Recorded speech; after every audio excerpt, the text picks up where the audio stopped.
زندگی کا وقت تیزی سے گزر رہا ہے، ہم بڑھ رہے ہیں ایک بہت خوفناک سفر کی طرف۔ اس لیے اس نبی نے اپنی قوم سے کہا وَإِنَّ الْآخِرَةَ هِيَ دَارُ الْقَرَارِ، پھر پیار سے سمجھاتے ہیں من عمل سیئۃ فلا یجزا الا مثلہا، جو برا عمل کرے گا اسے اس کا مثل بدلہ ملے گا۔ یہ نہیں ہو سکتا کہ ایک اچھے انسان اور ایک برے انسان کو اللہ دونوں میں ایک لائن میں کھڑا کر دے، ایسا نہیں ہو سکتا۔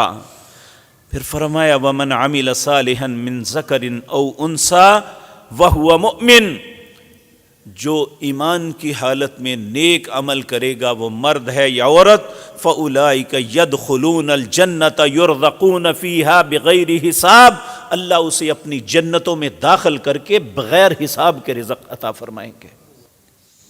اب ہم نے دنیا کی عیاشی کرنی ہے یا آخرت میں جنت لینی ہے؟ اس وقت آج انسان جو مرضی کر لے، لیکن جو اس کے نفس کی خواہش ہوتی ہے ہر پوری نہیں ہوتی۔ انسان جتنے مرضی وسائل ہو جائیں، ہر انسان کے من کی مراد کبھی نہیں پوری ہوئی، کوئی نہ کوئی کمی ضرور رہتی ہے۔ لیکن اس وقت اللہ خود کہیں گے وَلَكُمْ فِيهَا مَا تَشْتَهِي أَنفُسُكُمْ وَلَكُمْ فِيهَا مَا تَدَّعُونَ، اے میرے بندے اب تو بتا تیرے نفس کی خواہش کیا ہے، جو تیری خواہش ہے پوری کروں گا۔ وَلَكُمْ فِيهَا مَا تَدَّعُونَ، جو مجھ سے مانگے گا میں عطا کروں گا۔ کیوں؟ دنیا میں تو نے حرام سے صبر کیا، تو نے برائی سے اپنے آپ کو بچایا، تو نے میرے حکموں کی تعمیل کی، اب تیرا رب تمہیں خود کہتا ہے وَلَكُمْ فِيهَا مَا تَشْتَهِي أَنفُسُكُمْ وَلَكُمْ فِيهَا مَا تَدَّعُونَ۔ اللہ یہ بات میرے اور آپ کے ذہن میں ڈال دے، ہمیں یہ بات سمجھ آ جائے کہ یہ دنیا غریب کی بھی ختم ہو جاتی ہے، امیر کی بھی ختم ہو جاتی ہے، لیکن آخرت کبھی ختم نہیں ہوگی۔ وہاں تو اللہ موت کو بھی ذبح کر دیں گے، یہاں تو تکلیفیں، آزمائشیں اور مختلف علائشیں موت کے ساتھ ساری انسان کی نظروں میں بظاہر ختم ہو جاتی ہیں، لیکن وہاں تو موت بھی نہیں ہوگی۔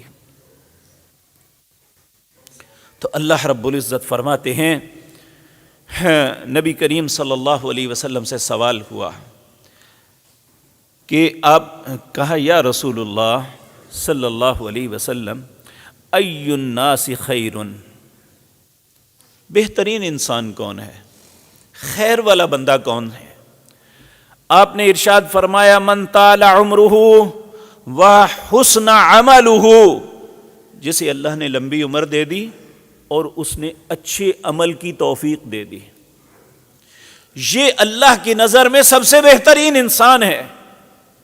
دوسرا سوال صحابہ کرتے ہیں فَأَيُّ النَّاسِ شَرٌّ، اب برا انسان کون ہے پھر؟ قال، فرمایا من طال عمرہ وساء عملہ، اللہ نے عمر لمبی دی لیکن اسے اچھائی کی توفیق نہیں دی، برے کام ہی کرتا رہا۔